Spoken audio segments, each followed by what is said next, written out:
The book of the week is The Courage to be Disliked by Ichiro Kishimi and Fumitake Koga.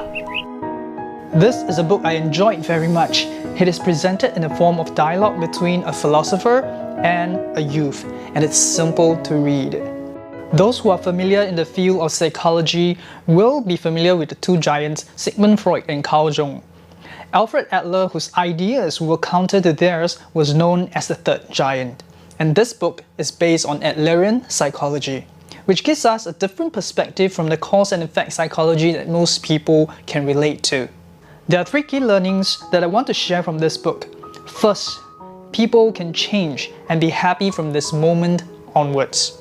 Adlerian Psychology does not believe in cause and effect because if there is, everything will turn out the same way. For example, every person being abused during young will be vengeful as a result. It's not true, isn't it? It states that a person is not shaped by the experiences we have, but rather the meaning we give to them. It doesn't mean that the experiences do not have any influence on us, but rather it is us who decide how to live on from then on, by giving meaning to these incidents. The important point to note from this is the past does not matter. What matters is the now, and it is your responsibility from here on how you choose to live your life. Do you have a limiting belief that's a result from a past incident? Was it because you dropped out of school that makes you think you won't be successful? Was it because of a failed relationship that makes you fearful of commitments? Whatever it is, know that all these can change when you give them a new meaning, because you have the power to do so.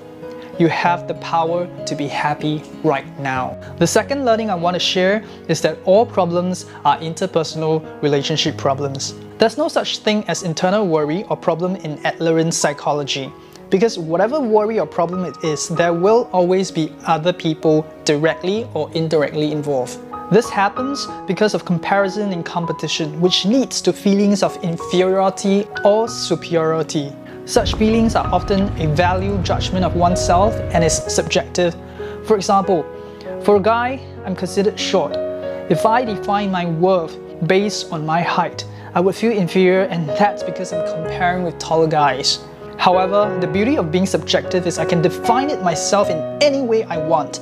My height is fixed, but how I see my height is not. I can frame it to mean that people will not feel intimidated by my height and find me approachable. See how my worth has now changed? Both feelings of inferiority and superiority could promote growth, as it could lead to the condition of wanting to improve. However, these same feelings could also lead to people using it as a kind of excuse to stop trying because they think they're not good enough, or they're recounting past glories and not moving forward. When we adopt a mindset of competition, we will never escape the interpersonal relationship problems because we are focusing on winning and losing. This puts a huge amount of stress on us. However, if we adopt the mindset of growth, it is a healthy way of life because we're now focusing on progress.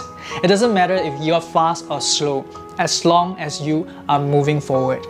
The third key learning is that the problem is not one of ability, but of courage. Whatever that was mentioned earlier requires you to change. Be it your mindset or behavior, change is inevitable. The issue is people don't usually want to change because it is easier and more secure to remain as they are. You want a stronger and fitter body, but it's too hard to put in the training. You want to build a better relationship, but it's too troublesome to put in the time and effort to connect. You want to earn more, but not willing to invest in yourself to learn the skill sets to do so. Why? Because change is uncomfortable. It can mean anxiety and disappointment if it's not successful. You're putting your courage to the test. The courage to accept who you are, to accept what can't be changed, the courage to change what can be changed, the courage to be happy, the courage to be free of the opinion of others, and the courage to be disliked. If you like this summary, hit the subscribe button and turn on your notification bell to be notified of my weekly learning. And to get a free copy of the one-page PDF summary, click the link in the description below. Thank you for watching, wish you well, and see you in the next video.